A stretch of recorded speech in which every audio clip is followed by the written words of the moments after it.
आपके साथ रितेश मंगवाना। इस वक्त मैं आर्ट फैकल्टी में मौजूद हूँ, यानी कि दिल्ली विश्वविद्यालय में मौजूद हूँ। तो यहाँ पर हम चर्चा करने के लिए आए हैं, जो कि छात्रों की इलेक्शन होते हैं उस पर चर्चा, जो कि 22 सितंबर को होने हैं, डूसू जो करवाता है। तो उसको लेकर स्टूडेंट फेडरेशन ऑफ इंडिया के कुछ छात्र हमारे साथ हैं और उनका कहना ये है कि एनएसयूआई और एबीवीपी संगठन जो है वो छात्रों के जो मूवमेंट वगैरह उसको फुलफिल नहीं करते, जो वो चाहते हैं उनके मुद्दों को पूरा नहीं करते।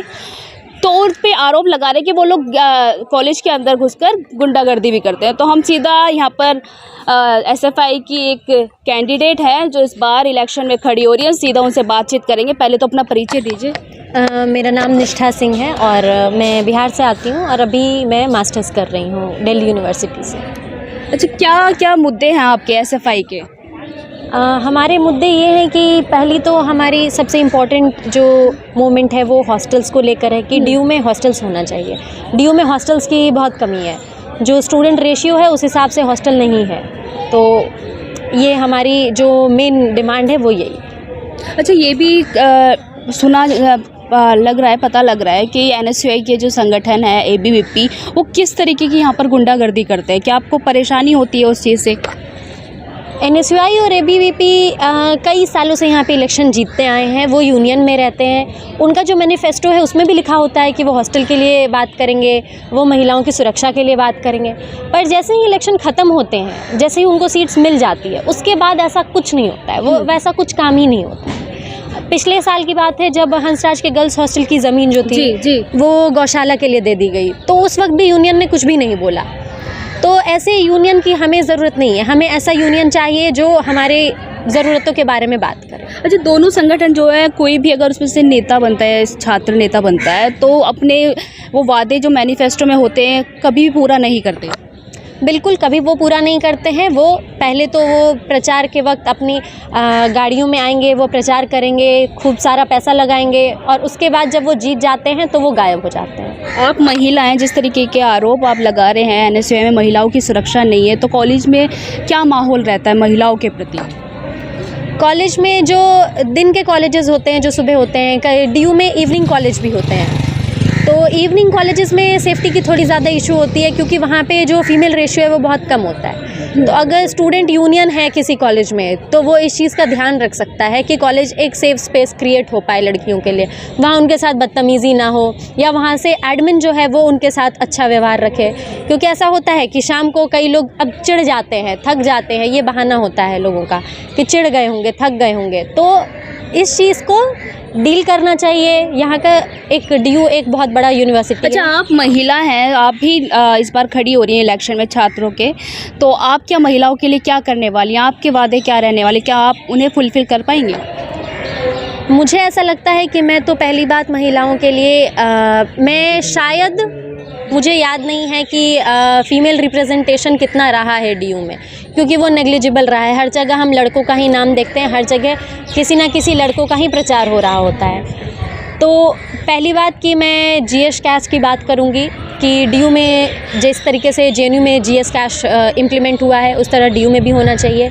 आईसीसी जो वर्क करती है, जो एग्जिस्ट भी करती है डीयू में, उसके बारे में स्टूडेंट्स को खुद नहीं पता होता है। तो ओरिएंटेशन में उस चीज़ पर थोड़ा और गौर किया जाए। कॉलेजेस में अभी ओरिएंटेशन हुए हैं, फर्स्ट ईयर के स्टूडेंट्स से जब हम बात करते हैं तो उन्हें आईसीसी के बारे में नहीं मालूम। अब किस संगठन से खड़ी हो रही हैं? मैं एसएफआई से, स्टूडेंट फेडरेशन ऑफ इंडिया। क्या लग रहा है, टक्कर दे पाएंगे दोनों संगठन से? बिल्कुल दे पाएंगे, क्योंकि हम स्टूडेंट्स के मुद्दों को पूरे काफ़ी अच्छे खासे लंबे समय से इस पर चर्चा कर रहे हैं, इस पर मूवमेंट कर रहे हैं। तो हमें लगता है कि हम बिल्कुल टक्कर देने के लिए तैयार हैं। क्या रणनीति है आपकी? हमारी रणनीति यही है कि छात्रों के जो बेसिक मुद्दे हैं हम लोग उसको लेकर चले। मुद्दे क्या है आपके? जैसे कि छात्रों के लिए हॉस्टल अवेलेबल करवाना, कैंटीन की जो समस्या है कि खाना वगैरह महंगा है तो उसको सस्ता करवाना, और लड़कियों की सुरक्षा यहाँ पर मुहैया करवाना कि सुरक्षा पर काम किया जाए, आवाज़ उठाई जाए सुरक्षा पर। यही सब हमारे मुद्दे हैं। जी, आप बताइए, आप इस मुद्दा मतलब कि एसएफआई संगठन को आप पूरा निर्धारित कर रहे हैं, लेके चल रहे हैं, महिला खड़ी हो रही हैं पहली बार, तो क्या टक्कर दे पाएंगी एनएसयूआई एबीवीपी को, लगता है आपको? देखिए, एबीवीपी और एनएसयूआई जो है, आज अगर आप कैंपस में जाएंगे आपको हर जगह एनएसयूआई एबीवीपी का बैनर देखने के लिए मिलेगा। जी बिल्कुल। लेकिन यूनिवर्सिटी में जितने भी स्टूडेंट्स पढ़ते हैं उन सबको पता है कि पिछले 2 साल तक एबीवीपी एनएसयूआई कहाँ था। ठीक है, अगर आप उनको लेंस लेके भी ढूंढती तो आपको नहीं मिलता। जी। कहीं पे भी नहीं मिलता एबीवीपी, कहीं पे भी नहीं मिलता एनएसयूआई। स्टूडेंट्स को जो भी दिक्कत था, उनके बैनर्स दिख जाते हैं, आपके बैनर्स क्यों नहीं दिख पाते? देखिए, हमारा जो संगठन है, जी। हमारा एक इंडिपेंडेंट स्टूडेंट ऑर्गेनाइजेशन है। जी। ठीक है, ऐसा नहीं है कि हमारे बैनर्स होते नहीं है, पर जिस तरह से एबीवीपी और एनएसयूआई चुनाव के समय पूरी दिल्ली को, है ना, अपने पोस्टरों से भर देती है ना। लिंगडो कमेटी का गाइडलाइन है कि आप कोई भी प्रिंटेड मटेरियल इस्तेमाल नहीं कर सकते हैं चुनाव प्रचार के लिए। आप जाएंगी वॉल ऑफ डेमोक्रेसी पे देखेंगी, लिंगडो कमेटी की ये लोग धज्जियां उड़ाते हैं, अपना नाम हल्का सा उसमें कुछ गलती करके अपने नाम के बड़े बड़े पोस्टर वहाँ पे चिपकाते हैं। ठीक है, हम लोग जो है इस तरह का काम नहीं करते हैं। हमारा स्टूडेंट ऑर्गेनाइजेशन जो है उसको इस तरह की फंडिंग नहीं है जैसा इन लोगों को कांग्रेस से मिल रहा है, बीजेपी से मिल रहा है। हमारा स्टूडेंट ऑर्गेनाइजेशन स्टूडेंट से चंदा इकट्ठा करता है। हमारा स्टूडेंट ऑर्गेनाइजेशन टीचरों से चंदा इकट्ठा करता है। उस चंदे के पैसे से हम छात्रों के लिए लड़ते हैं, उनके लिए आंदोलन करते हैं, जो अलग अलग मुद्दे हैं उन पे आंदोलन करते हैं, और उन्हीं पैसों से हम चुनाव का भी खर्चा निकालते हैं।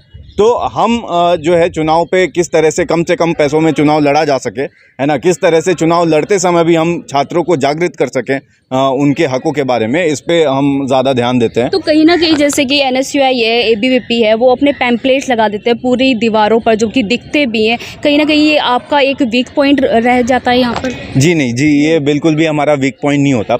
ये इनके जो पोस्टर होते हैं, जो बैनर होते हैं, वो आपको हर जगह दीवारों पे दिखेंगे कॉलेजों के बाहर।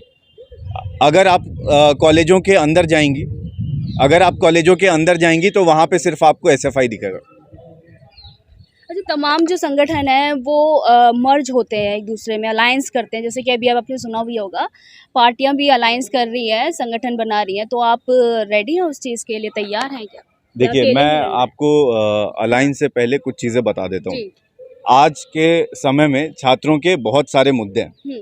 पहला मुद्दा है नई शिक्षा नीति। नई शिक्षा नीति के अंतर्गत बहुत सारी ऐसी चीज़ें हो रही हैं जो पूरी की पूरी शिक्षा व्यवस्था को गर्त में धकेलने का काम कर रही हैं। पहला है FYUP। पहले 3 साल का ग्रेजुएशन हुआ करता था, अब 4 साल का उन्होंने ग्रेजुएशन कर दिया है। 4 साल के ग्रेजुएशन में पहले जो 3 साल के अंदर पढ़ाते थे उससे कम पढ़ाई 4 साल के अंदर कराएंगे। इसका नुकसान क्या होगा? इसका नुकसान ये होगा कि पहले जो बच्चा बाहर से आके दिल्ली विश्वविद्यालय में पढ़ाई कर रहा था, अब अगर वो आके यहाँ पढ़ाई करता है उसको 1 साल तक ज़्यादा रहने के लिए पैसे खर्चने होंगे।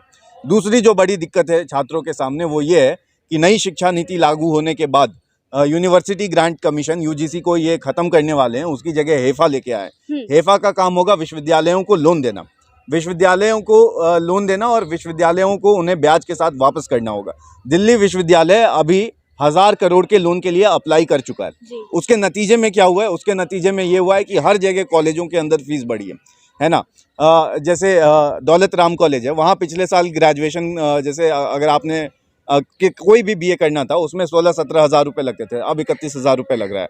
लॉ फैकल्टी में 40 गुना फीस वृद्धि हुई है। वहाँ पे अभी फीस जो है वो 5,000 रुपये था, अब 1,90,000 रुपये। एक नया लॉ का सेंटर खुला है 5 साल का, उसमें 1 साल की फ़ीस 1,90,000 रुपये है ना। ये मसला है। उसके बाद स्टूडेंट्स को हॉस्टल नहीं है, जैसा साथियों ने बताया। स्टूडेंट्स को ट्रैवल करने में बहुत उनका पैसा खर्चा होता है। मेट्रो का किराया बहुत ज़्यादा है, बस की फ्रीक्वेंसी बहुत कम है, बस के अंदर अगर वो ट्रैवल करेंगे वहाँ पे ट्रैफिक बहुत ज़्यादा है। तो इन सारे कामों के ऊपर, है ना, अगर कोई संगठन जो है हमारे सोच के साथ काम कर रहा है पहले से, या इन मुद्दों के ऊपर कोई अगर दूसरा संगठन काम करने में इच्छुक है यूनियन में आने के बाद, तो हम बिल्कुल उनसे एक सहमति बनाकर चुनाव में जाएंगे। पर अगर इशू बेस्ड अलायंस नहीं होगा तो सिर्फ और सिर्फ चुनाव जीतने के पर्पज़ से हम अलायंस नहीं बनाने वाले।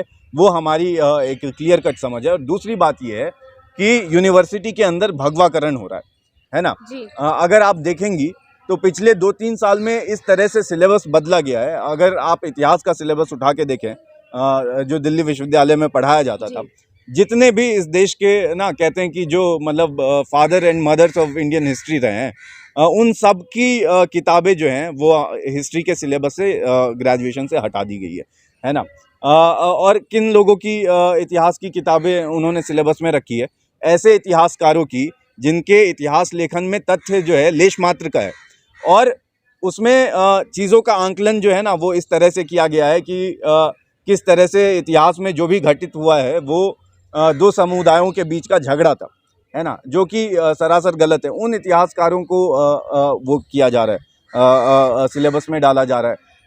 जितना भी अभी आज के समय में पीजी में एडमिशन हो रहा है, ठीक है, पीएचडी में एडमिशन हो रहा है, सब का सब उन्हीं लोगों का हो रहा है जो किसी न किसी रूप में संघ परिवार से जुड़े हुए, है ना। उन्हीं लोगों का एडमिशन में भी कहीं ना कहीं धांधलीबाजी बहुत बड़ी धांधली हो रही है, बहुत बड़ी धांधली हो रही है, और खास करके डिजिटल इंडिया के नाम पे बहुत बड़ी धांधली हो रही है। आपको पता होगा इस बारी जो है दिल्ली डिजिटल इंडिया जो है वो तो देश हित के लिए, राष्ट्र हित के लिए, मेक इन इंडिया बनाना है भारत को, तो वो इसलिए हो रहा है। पर दिल्ली विश्वविद्यालय में ऐसा लग रहा है कि डिजिटल इंडिया संघ हित के लिए है और उन लोगों के लिए है जिनके पास बहुत सारा पैसा है और मेरिट नहीं है और उनको एडमिशन नहीं मिल रहा है। इस साल कोई भी कट ऑफ लिस्ट ड्यू में रिलीज़ नहीं हुआ है और लोगों को पोर्टल पे सीट अलोकेट कर दिया गया है, ठीक है। बहुत सारे ऐसे स्टूडेंट्स हैं जिनके दोस्तों के नंबर उनसे कम आए थे, उनको सीट अलॉट हो गया है, ठीक है, उसी कैटेगरी में सीट अलॉट हो गया है। तो मेरे कहने का मतलब ये है कि जो लोग संघ से जुड़े हुए, एक तो सिलेबस जो है सोशल साइंसेस के अंदर, साइंसेस के अंदर गाय पे रिसर्च करने के लिए कह रहे हैं, गौमूत्र पे रिसर्च करने के लिए कह रहे हैं, ठीक है। साइंस के अंदर जो लैब के हमारे इक्विपमेंट्स हैं, उन इक्विपमेंट्स पे जीएसटी लगा दिया है, वो लग्जरी गुड्स के से ज़्यादा उन्होंने जीएसटी लगा दिया है, ठीक है। तो लैब के अंदर स्टूडेंट्स को समय कम मिल रहा है, लैब के इक्विपमेंट्स महंगे हो रहे हैं, और उसके बाद जो पैसा मिल रहा है उसमें भी वो कह रहे हैं कि आप गौमूत्र पे रिसर्च करें। सोशल साइंसेस से वो जितने भी प्रोग्रेसिव मतलब हिस्सा है सिलेबस का, उसको वो हटा रहे हैं। एडमिशन के अंदर वो एडमिशन उन्हीं को दे रहे हैं जो संघ से जुड़े हुए हैं, चाहे वो पीजी एडमिशन्स हो या पीएचडी एडमिशन्स हो। इवन जो टीचर भर्ती की प्रक्रिया है ना, अनेक कॉलेज में दिल्ली विश्वविद्यालय के अंदर बहुत सारे टीचर्स थे जो एडॉक बेसिस पे 10 साल से पढ़ा रहे थे, उन सबको उन्होंने डिसकंटिन्यू कर दिया और परमानेंट भर्ती उनकी की जो संघ के कार्यकर्ता हैं, ठीक है। तो इस माहौल के अंदर हम उन लोगों के साथ भी एक समझदारी बनाने की कोशिश करेंगे जो देश के अंदर बढ़ते सांप्रदायवाद के खिलाफ बोलने के लिए तैयार है।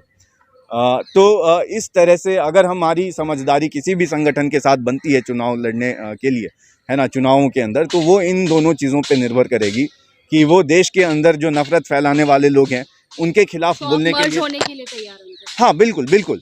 जो नफरती लोग हैं उनके खिलाफ जो एकता पसंद लोग हैं, जो भाईचारा पसंद लोग हैं, उनकी एकता हम बनाने की बिल्कुल कोशिश करेंगे। और छात्रों के मुद्दों पे जो लड़ने के लिए तैयार हैं, हम उनके साथ मिलके उन लोगों से लड़ेंगे जो यूनियन इलेक्शन जीतने के बाद यूनियन ऑफिस में जाके सो जाते हैं। ठीक है, बहुत बहुत शुक्रिया बातचीत करने के लिए। आपने सुना तमाम एसएफआई संगठन जो कि एक इंडिपेंडेंट संगठन है, वो मर्ज करने के लिए भी तैयार है। मर्ज उनके साथ करेंगे जो इनकी विचारधारा से मैच करता हो, पर देखना यही होगा कि इनको क्योंकि पहली बार एक महिला खड़ी हो रही है, एबीवीपी से हर बार और एनएसयूआई से नेता छात्र बनता है, तो क्या इस बार ये महिला जीत पाएगी, ये भी बड़ा सवाल है। मैं आपके साथ रितेश मंगवाना।